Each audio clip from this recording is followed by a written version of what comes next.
Los orígenes tectónicos de la Sierra de San Carlos, ligados a las fuerzas formadoras de la Tierra, dieron origen a la Sierra de San Carlos Cruillas, la que forma parte de una estructura conocida como el anticlinorio de Tamaulipas, que es un pliegue de la corteza terrestre con sus estratos más antiguos en el núcleo, formado por los efectos tectónicos de la Tierra.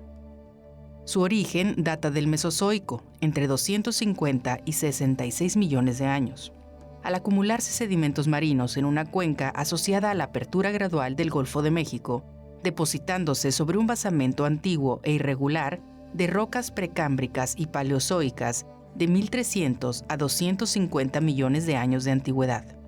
Posteriormente, estas capas sedimentarias fueron elevadas y plegadas.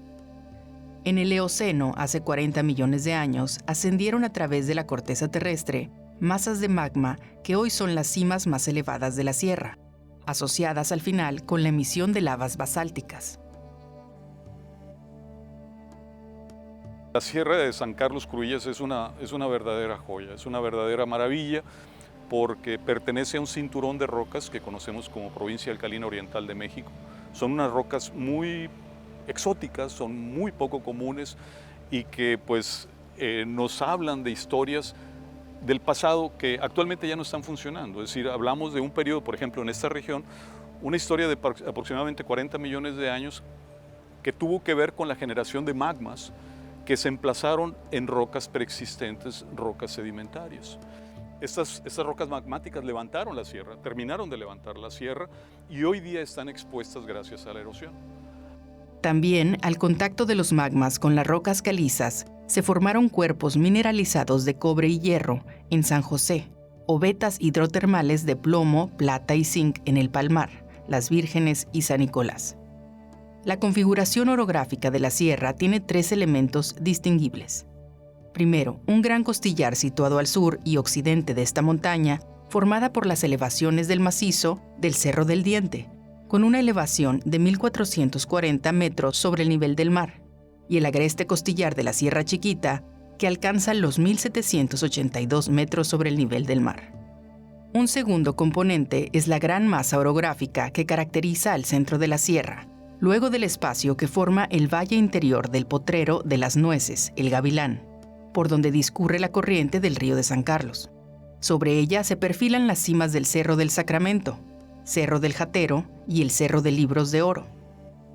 El complejo orográfico de la Sierra de Cruillas es un elemento con elevaciones por encima de los 1.000 metros sobre el mar y situado en el extremo noreste de la sierra. Se puede afirmar que ecológicamente la Sierra de Tamaulipas es una isla de montaña situada sobre la llanura costera, cuyas características ecológicas son únicas.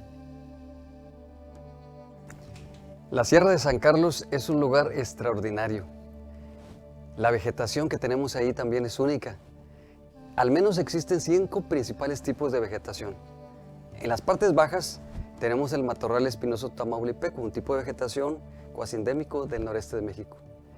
Tenemos en las faldas ya de la sierra, tenemos el matorral submontano, que se parece un poco al espinoso tamaulipeco, pero que es un poquito más alto y con especies como la barreta características que se encuentran en ese lugar. Ya empiezan a ascender a la sierra.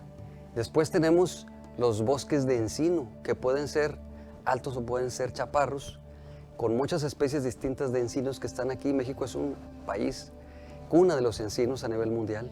Y luego tenemos pocas porciones en la sierra, en las partes más altas, de bosques de pino. Por encima de los 1.000, 1.200, 1.300 ya tenemos bosques de pino, que se mezclan con los encinos en algún momento dado. Pero el tipo de vegetación quizá más importante que tengamos en la Sierra de Tamaulipas está en el Cerro del Diente. Ahí tenemos el bosque mesófilo de montaña, una comunidad vegetal única, diferente, con especies como los oyameles, los maples, plantas que son muy raras y que florística, ecológicamente, son verdaderamente un tesoro.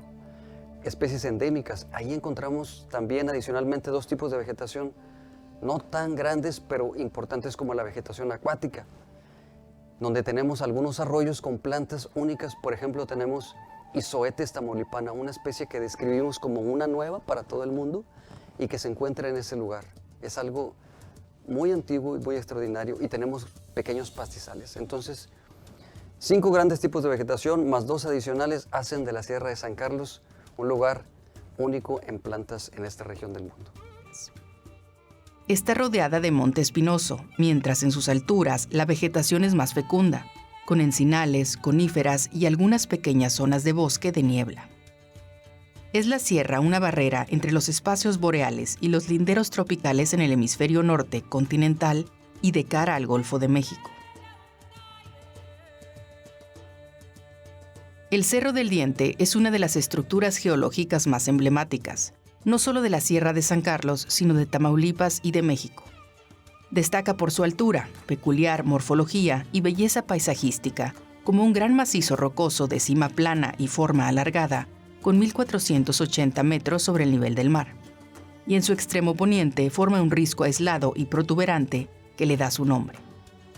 La combinación de la geología, el paisaje y la vegetación hacen del Cerro del Diente un verdadero monumento natural. El ingreso de magmas a altas temperaturas provocó importantes transformaciones en las rocas sedimentarias intruidas. En las zonas donde el magma contactó con rocas calizas, como en el Cerro del Diente, el metamorfismo de contacto convirtió las calizas en mármol. En el soporte del gran macizo rocoso son visibles las capas de rocas sedimentarias de origen marino que datan del Cretácico, hace 130 a 70 millones de años. Durante este periodo, la región estuvo sumergida por los mares formados al fragmentarse el supercontinente Pangea y dar lugar a la formación del Golfo de México. Las rocas son calizas, rocas calcáreas, margas, una composición entre rocas calcáreas y arcillosas, y lutitas, rocas arcillosas. Las rocas sedimentarias más antiguas se encuentran cerca de la cima. Dichas capas sedimentarias experimentaron un levantamiento derivado de movimientos tectónicos entre 80 y 40 millones de años atrás. Más tarde, hace unos 32 millones de años, cuando las aguas marinas se habían retirado y la sierra levantaba parcialmente, ingresó una masa de magmas que acabaron por levantar a las rocas sedimentarias sin llegar a la superficie. Este fundido calentó las rocas sedimentarias, formando mármoles. Al enfriarse, el magma formó cristales, dando lugar a una roca plutónica llamada sienita, compuesta por feldespatos, piroxenos y algo de cuarzo. Este proceso ocurrió a profundidad, pero luego la erosión descubrió las sienitas ya cristalizadas, que son las masas rocosas de color blanco a beige y se conservan en la parte alta del Cerro del Diente.